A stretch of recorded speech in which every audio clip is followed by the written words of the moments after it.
Oberoi Philae Nile Cruise, My Dreamy Nile Journey by Alice Phillips.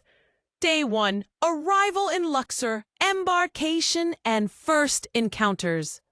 As soon as I stepped off the plane in Luxor, the air wrapped around me like history itself, warm, dry, and humming with something ancient. A friendly representative from Memphis Tours welcomed me with a radiant smile and led me to the Oberoi Philae.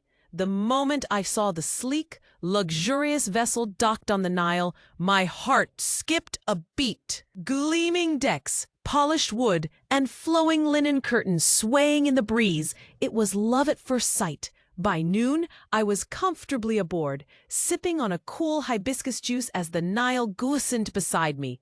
After a delicious lunch, I was already in awe of the service. Everything felt tailored and serene. That afternoon, we visited Karnak Temple, and wow, no photo ever does it justice. Walking through the great hypostyle hall, those colossal columns rising like stone forests, I felt humbled and almost reverent.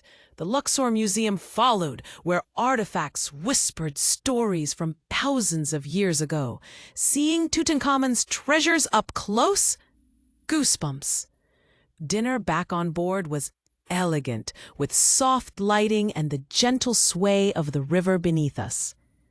Summary of the day. The Nile greeted me with timeless grace. Day 2. Exploring the west bank of Luxor. After a hearty breakfast, we headed to the west bank of ancient Thebes. This day was epic. No other word fits. We ventured into the Valley of the Kings.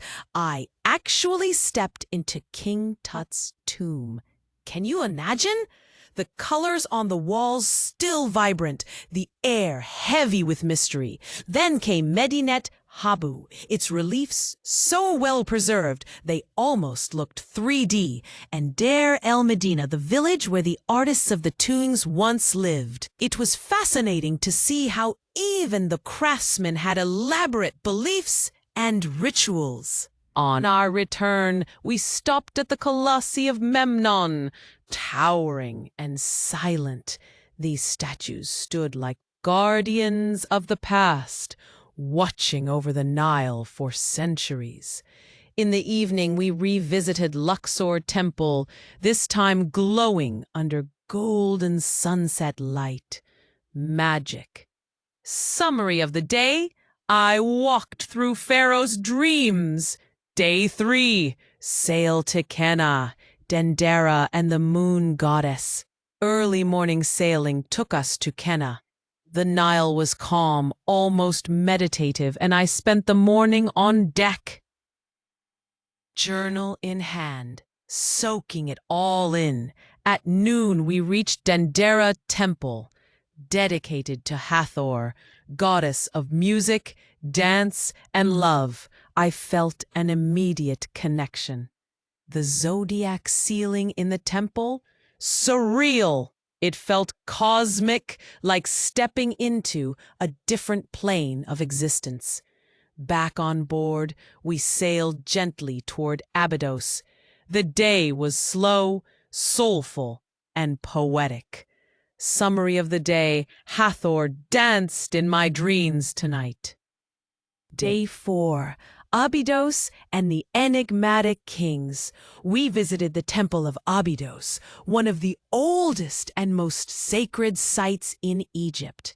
It's lesser known than Luxor, but oh, so powerful. The reliefs there, especially the Abydos king list, were mesmerizing. You could sense the reverence with which this temple was built. In the afternoon, we sailed back to Luxor. I indulged in a spa session, 90 minutes of pure bliss with a Nile view. That evening, we visited Luxor Temple again.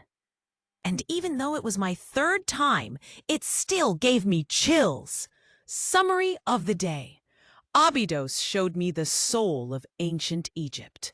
Day 5, leisure and unexpected peace. Today began with a long, leisurely breakfast. The morning was free, so I wandered the upper deck, sipped mint tea, and watched egrets glide across the river. No rush, just serenity. An optional visit to Abu Simbel was offered, but I chose to stay on board and let the spa call me again. In the afternoon, we returned to Philae Temple, this time catching it at golden hour.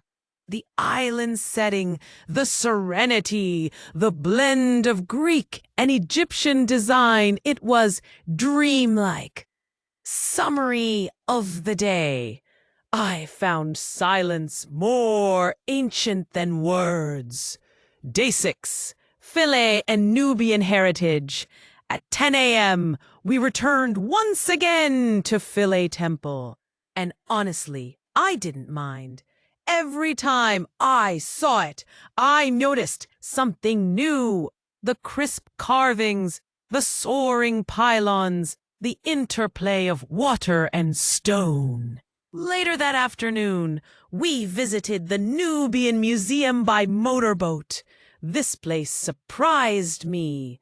The exhibits were beautifully curated, and I learned so much about Nubian culture and identity, so distinct and rich in color and rhythm. Dinner was bittersweet. I didn't want this journey to end. Summary of the day. Nubia added color to my understanding of Egypt. Day 7. Disembarkation, a Nile farewell. Breakfast was quieter than usual. No one wanted to leave. As I stepped off the Oberoi Philae, I looked back one last time at the boat that had carried me not just along a river, but across millennia of wonder. Final impression. I came looking for history and left with a piece of Egypt in my soul.